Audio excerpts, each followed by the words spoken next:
Allahumma fis samawati. Saya bilang, ya Allah ya Tuhanku, tunjukkan aku jalan yang benar, tunjukkan aku jalan yang lurus.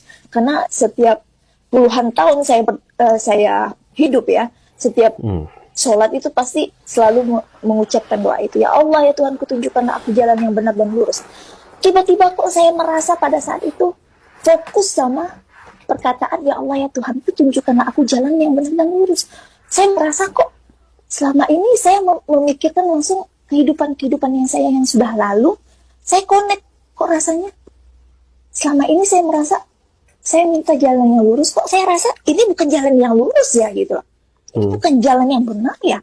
Saya minta terus gitu loh. Kalau ini jalan yang benar, saya minta dong gitu loh. Lalu saya seperti dikasih pikiran seperti itu. Akhirnya pada saat itu saya benar-benar dengan kesungguhan hati saya minta sama Tuhan saya. Akhirnya singkat cerita saya tidur.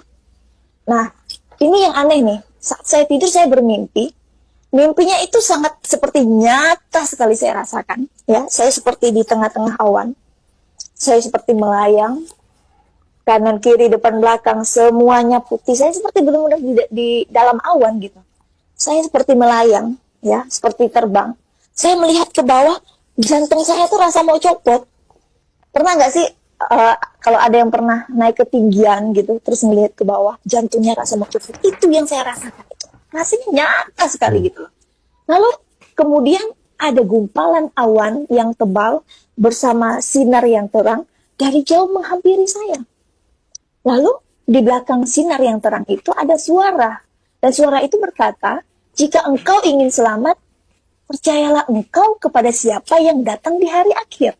Nah, yang datang di hari akhir itu di dalam iman kepercayaan saya dulu ya, itu Isa Al-Masih.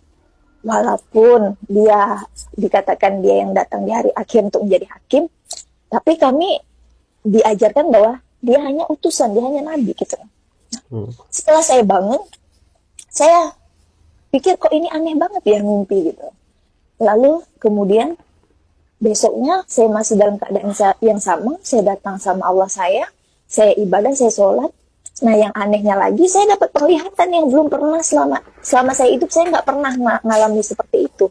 Saya berdoa tapi saya dapat kayak ramal gitu loh. Kayak kalau dilihat film-film tuh, kalau di film-film itu orang ramal nampak bayangan, itu yang saya lihat gitu loh. Itu yang saya alami kok saya di film-film ya gitu. Saya melihat saya seperti ada di dalam cahaya itu, ya cahaya yang terang itu ya. Lalu di depan saya ada sosok ya, sosok itu terang sekali ya. Dan walaupun samar-samar, tapi dilihatkan kepada saya bahwa gambarnya itu gambar seperti yang ada di kayu salibnya orang Kristen.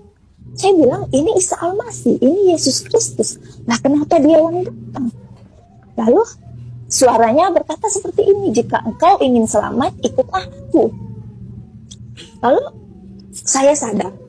Nah, sebelum saya sadar, saya berpikir gini, karena memang dari kecil kan saya bisa ngelihat makhluk-makhluk halus ya.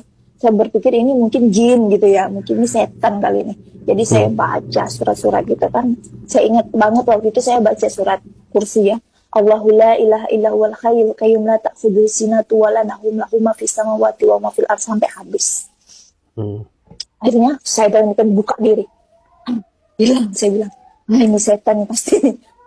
Tapi hati saya damai, senang gitu setelah melihat itu. Saya kok senang gitu loh. Singkat cerita, ya udahlah, saya nggak mau mikirkan hal-hal yang aneh ini. Saya pikir gitu, saya tetap melakukan aktivitas saya selanjutnya. Namun di aktivitas saya itu, mimpi dan penglihatan itu sangat mengganggu saya. Saya masak gambarannya Isa Al-Masih itu muncul seperti ada di kelopak mata, seperti ada di kornea mata saya gitu. Saya nyetir dia ada. Saya tidur dia seperti ada. Aduh, seperti menarik saya gitu loh. Untuk mencari tahu siapa dia. Saya bilang, siapa sih sebenarnya dia ini? Kok dia ini seperti menarik saya untuk tahu gitu loh. Terus saya ingat kepada doa-doa saya. Saya doa minta jalan keselamatan, jalan yang lurus. Apakah ini jalan yang lurus begitu? Akhirnya pada saat itu rasanya hati saya itu seperti ditarik untuk cari tahu dan tidak ada sama sekali penolakan. Sampai saya bilang, kenapa? Kok saya begini ya gitu loh. Iya saya begini, gitu loh. Rasanya saya pengen pengen beli itu Alkitab, saya pengen cari tahu gitu.